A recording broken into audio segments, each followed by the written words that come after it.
Chapter 3. The Knowledge of Consequences. She considered herself, above most things, as an artist. Even though her academic marks would reflect her path as a scientist or engineer, she always held great fondness for constructing the beautiful from the functional.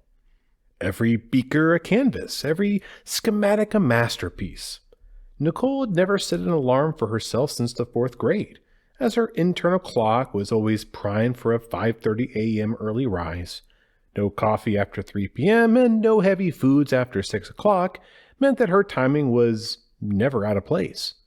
Even the nerves that naturally accompanied the first day of high school would not be enough to throw off her precision, not even by a single minute. The early morning routine meant that Nichol was able to avoid running into her mother and Alexander. The Blakes had come to an unfortunate stalemate in their domestic relations, so avoiding the awkwardness was probably in all parties' best interest.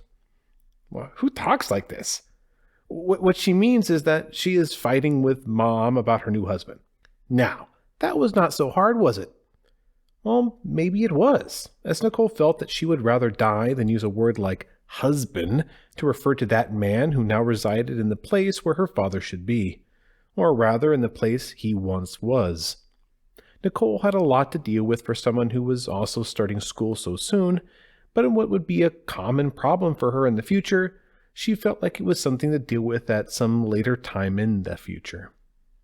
As Nichol dried her long amber hair and stared at her green hanguk eyes in the mirror, she felt that she no longer recognized the sad demeanor staring back at her. Who is this frightful woman? She thought to herself. And what did she do with that wonderful girl I used to know? She threw her wet towel into the sink like an uncultured monster and reached into the drawer for her nail polish. She grabbed the wrong one again. The soft pink color of the unopened bottle seemed to almost blind her as she carefully placed it back into its proper place in the back of the clutter and pulled out one of the many well-used red-brown shades. You wanted an engineer. She could barely even start the thought before audibly choking back a sound of equal parts anger and sadness. She may have forgotten you, but I won't. Perhaps if her brother was still at home, she would have waited just a little bit longer in order to see him off, but Greg had left for vocational training just a few weeks prior. Nichol grabbed her bag and left from the front door, her still wet nails leaving a small stain on her shoulder strap. There would be no goodbyes that morning, as had become customary the past 16 months. However, had Nichol turned around and looked up at her mother's bedroom window from under her black and gray cadet uniform cap, she would have seen the silhouette of a woman who very much wished to have had heard a morning goodbye. Even though the pink bricks of the campus buildings were in no way an homage to the support corps, Nichol felt that it was a subtle hint from the Uju Empire that her struggles as an artist were not going unnoticed. Why she had made the trip out to the school every day for the past 2 months in order to spend time at their study cafes, this morning she felt an unexpected but no less welcome surprise waiting for her at the front gate. The Thucydides Galactic Imperial Military High School welcomes freshmen, read the banner, along with a new nameplate that replaced the previous placeholder of New Military High School. Thucydides? Nichol pondered, with a slightly puzzled frown sneaking upon her face. What kind of name is that? Why not name it after a famous Hanguk warrior or something? Nichol walked straight to room 431, as she remembered seeing it on her registration information a month prior. She was a bit early and took a seat near the front of the class. If I have questions, I'm going to get them answered right away, she justified to herself for picking the least popular seats in the house. She decided to start looking over the course syllabus while the other students came walking into the classroom. She did not even notice when the instructor came in until after he started speaking.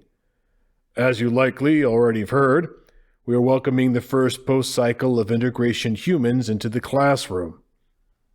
Before even looking up, Nichol recognized the voice of Colonel Machiavelli, the friend of her mother, who sounded like cigarettes smoked a pack of him every day.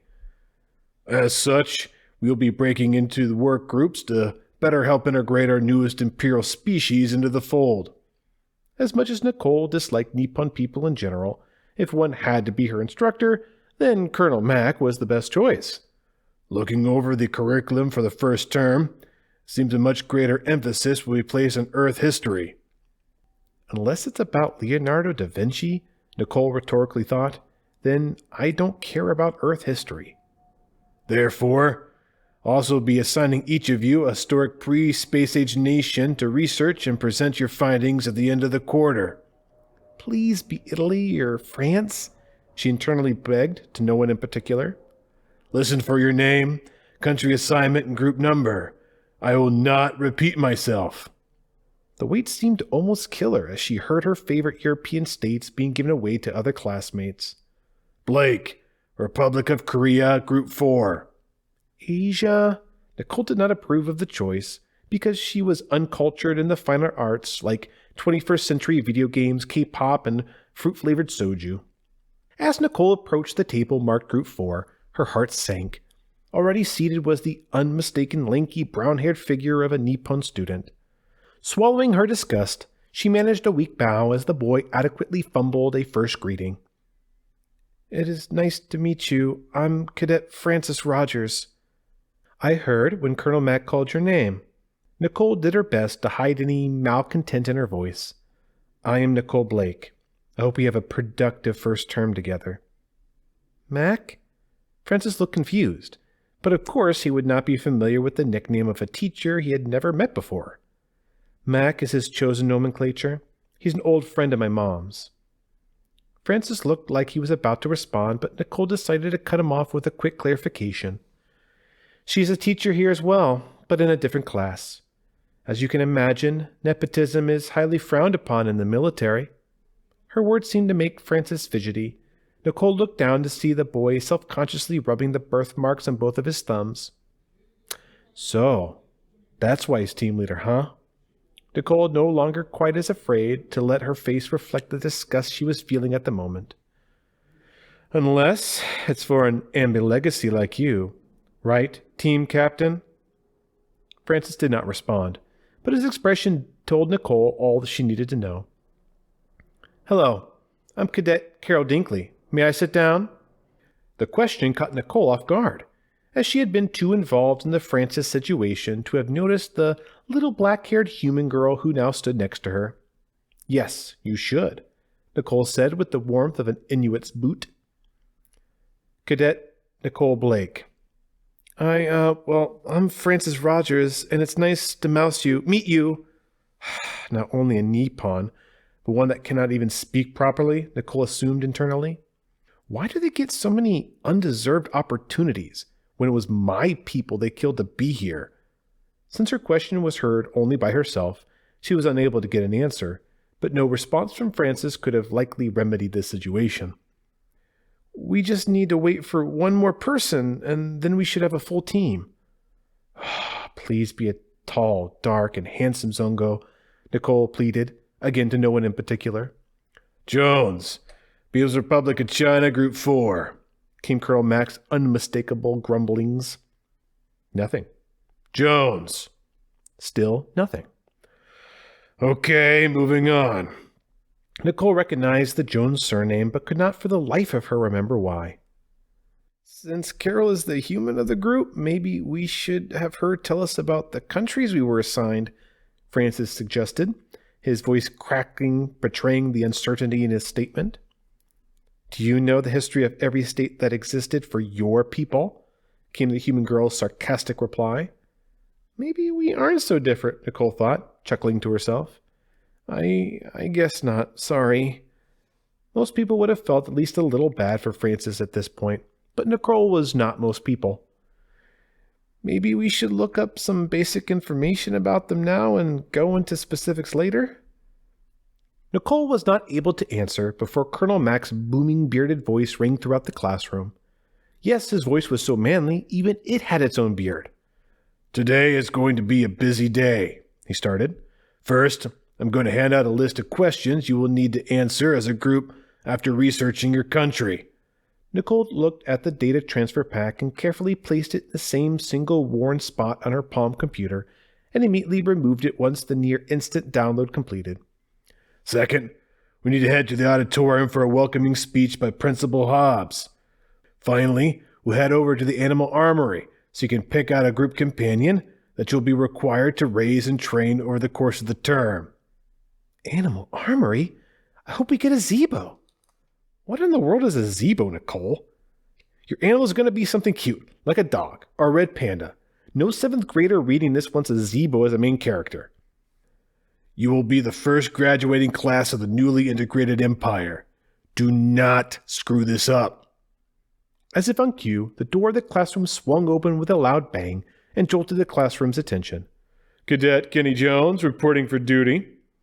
Well, the speaker appeared to be the Zongo that Nichol was praying for, but dark would have to be substituted for blonde.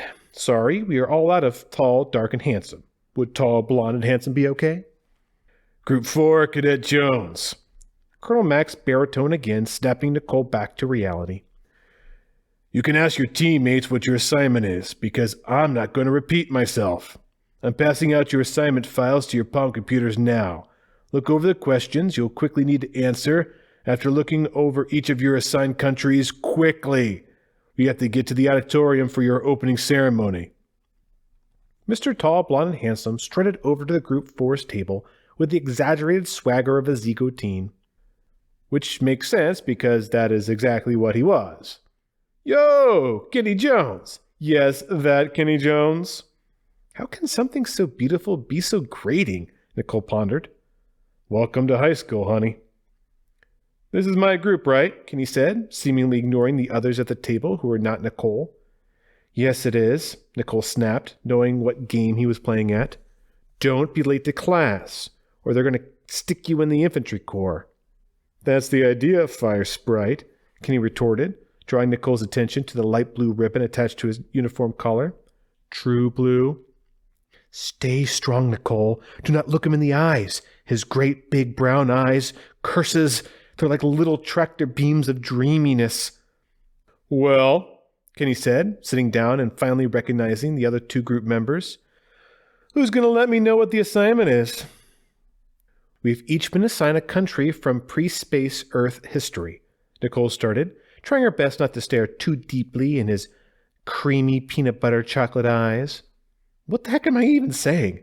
Being a teenage girl is no easy task. France is here's Japan. Karel is the Democratic People's Republic of Korea. I am the Republic of Korea, Nichol continued, trying not to seem flustered.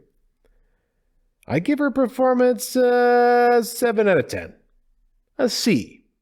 As in, see him after class? No, wait, don't do that. That's not fair, Kenny said, pretending to be hurt. I get everyone's name but yours. Nichol Blake, she said, almost certain that her face was now as red as her hair. And that makes you the People's Republic of China. As the team leader, Francis interrupted, I think we should take a look at the first question together so that we can be thinking about the answer while researching our countries tonight. That way we can talk about it together tomorrow? Beanpole here is our team leader? Kenny asked, gesturing with his thumb. He's an Ambe legacy, Nichol responded, knowing that Kenny would understand the reference, even if the people reading the book did not just yet. It doesn't matter. Let's look over the first question before we have to leave for the auditorium, Francis said, obviously losing patience with the situation. It says, why did people form nation states? They don't. At least not anymore, Kenny responded, having some of his hunky mystique fall from his face. That's the point, Nichol said, now contemplating if she was starting to fall for a meathead. I mean, she kind of was, but he was a cute meathead. We have to explain why they did. It's a history assignment. Just read about the Treaty of Westphalia when you do your homework tonight, Karel chimed in, finally adding something of value to the group. It is kind of the start of the idea of nations in Earth history. That's right, Nichol thought. I remember that from my Europe lectures last year. Okay, so she was right about the whole Westphalia thing. Okay, good. I don't want people thinking we were teaching their kids wrong information in this science fiction novel. Time's up, came the battle cry of Colonel Mack, who obviously did not want to have his class late to their first auditorium meeting. Get each other's palm IDs so that you can talk to each other after the opening ceremony. Cadets, quick pause and cadence signaled that the command was soon to follow. On your feet! The auditorium was already tightly packed by the time that Class 431 arrived and scrambled to find their seats. Awkwardly pushing past already seated students, Nichol followed behind Francis and eventually took a seat near the middle left of the enormous crowd. Not everyone was seated, however, and a group of students towards the right door exit were standing and shaking hands with Principal Hobbs as he entered the room. A zongo of massive proportions, Principal Hobbs both looked like the old retired admiral that he was, but also had the muscle mass that any 14-year-old boy could only dream of having. Or 14-year-old girl, for that matter, but in a different and slightly more uncomfortable way. Go ask your mom. She'll explain it to you.